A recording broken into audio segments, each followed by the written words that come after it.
అయ్యామండి. నా 1900 అంటే మన 2008లో చంద్రబాబు నాయుడు గారు లేఖ ఇచ్చిన తర్వాత ఆ లేఖ కట్టుబడి ఉన్నాము. 2009 ఎలక్షన్లప్పుడు కేసీఆర్ గారు కనుక ఎలక్షన్ రిజల్ట్స్ రాకుండానే ఎలక్షన్ ఫస్ట్ ఫేజ్ అయిపోగానే ఎమ్మటే బీజేపీతో వెళ్ళిపోయి ఎన్డీఏ సభల్లో పాల్గొన్నారు. అలాగే రాజశేఖర రెడ్డి గారు కూడా ఒక ప్రాంతం మొత్తాన్ని మోసం చేసే రీతిలో కర్నూలు సభలోకి వెళ్ళి హైదరాబాద్కి వెళ్ళాలంటే వీసా కావాలి అవి ఇవి అని చెప్పి మొదలెట్టారు.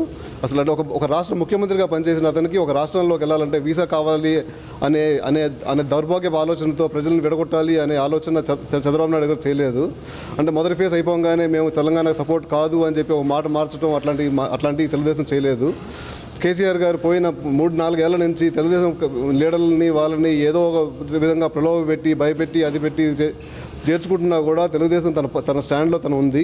తెలుగుదేశం పార్టీ మాత్రమే కేంద్రానికి మళ్ళీ లేఖ రాసి మళ్ళీ అఖిలపక్షం పెట్టండి, తెలంగాణ గురించి తేల్చండి, అలాగే సీమాంధ్రలో ఉన్న ప్రాంతం వాళ్ళకు కూడా సమన్యాయం చేయండి అని చెప్పి కోరింది.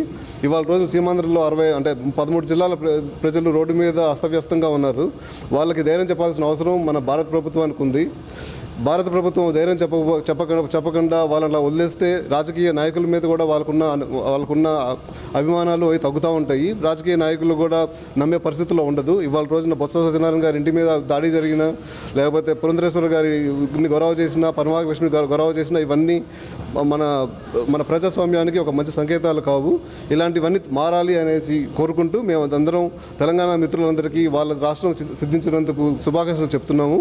అలాగే ఆంధ్ర ప్రాంతంలో ఉన్న అనుమానాలు వాళ్ళకు కూడా కొంచెం ధైర్యం చెప్పి వాళ్ళకు కూడా కొన్ని అవకాశాలు కల్పిస్తారని కోరుకుంటూ చంద్రబాబు నాయుడు గారి దీక్షకి మద్దతు తెలుపుతూ మేము ఇక్కడ ఈ సమావేశం ఏర్పాటు చేసుకున్నాం అండి. జై తెలుగుదేశం.